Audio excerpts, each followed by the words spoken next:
गर्मी के मौसम में बूंद बूंद पानी के लिए पाकिस्तान तरसने वाला है।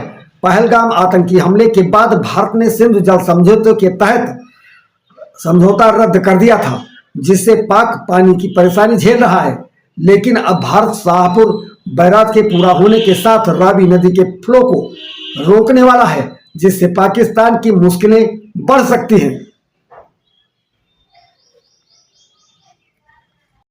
महाराष्ट्र सरकार ने सामाजिक व शैक्षणिक रूप से पिछड़े मुस्लिम वर्ग को दिए गए 5% आरक्षण को खत्म कर दिया।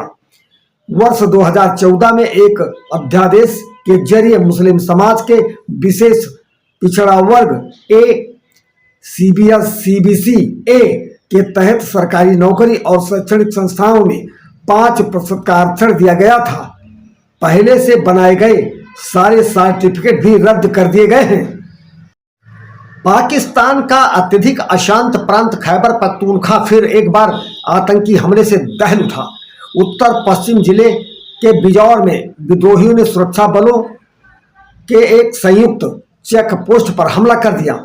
इस आत्मघाती हमले में पाकिस्तान पुलिस सुरक्षा बल के 11 जवान शहीद हो गए। विस्फोट की तीव्रता के कारण आसपास की इमारतों को भारी नुकसान पहुंचा। अपनी आंतरिक विफलताओं को छिपाने के लिए पाकिस्तान ने फिर एक बार इसका आरोप भारत पर लगाया है, जबकि जमीनी हकीकत यह है कि पाकिस्तान खुद के पाले हुए फितना अल ख्वारिज जैसे समूहों के विद्रोह से जूझ रहा है। राष्ट्रीय स्वयंसेवक संघ प्रमुख मोहन भागवत ने मंगलवार को वैज्ञानिक के हवाले से कहा कि जिस समाज में औसतन 3 से कम बच्चे हैं, वो समाज भविष्य में समाप्त हो जाता है। संघ प्रमुख लखनऊ के निराला नगर स्थित सरस्वती शिशु मंदिर में सामाजिक सद्भाव बैठक में बोल रहे थे। उन्होंने कहा, विवाह का उद्देश्य सृष्टि आगे चलाना ऐसा होना चाहिए, वासना नहीं। हिंदू समाज संगठित और एकत्रित हो, हमको किसी से खतरा नहीं है, फिर भी हमें सावधान रहने की आवश्यकता है। घुसपैठ पर भी अमेरिका भारत व्यापारिक समझौते की बात बढ़ी ही थी कि डोनाल्ड ट्रंप ने अपना पुराना राग अलापना शुरू कर दिया। उन्होंने कहा, भारत को रूस से तेल खरीदना बंद करना होगा, लेकिन भारत ने जवाब दे दिया था कि हम वही करेंगे जिसमें हमारा या हमारे देश का हित होगा। इसी स्टैंड को कायम रखते हुए भारत रूस ने मेगा ट्रेड डील की है। रुपया और रूबल में व्यापार होगा। 2030 तक प्रधानमंत्री मोदी और पुतिन ने द्विपक्षीय व्यापार को 1000 अरब डॉलर तक पहुंचाने का लक्ष्य रखा है। बांग्लादेश में तारिक रहमान प्रधानमंत्री बनते ही हिंदुओं को जलाने वालों पर सख्त नजर आए। तारिक रहमान के साथ कैबिनेट में 2 हिंदुओं सहित 13 कैबिनेट मंत्रियों ने शपथ ली।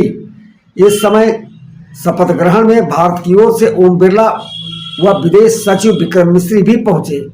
तारिक रहमान ने कहा, उनका मकसद कानून व्यवस्था को फिर से पटरी पर लाना है और हिंदुओं के खिलाफ होने वाली हिंसा को रोकने के लिए सख्त कानून व सुरक्षा तंत्र लागू करना है।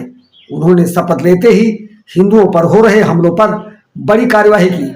जिम्मेदार लोगों पर भी कड़ा एक्शन लिया गया।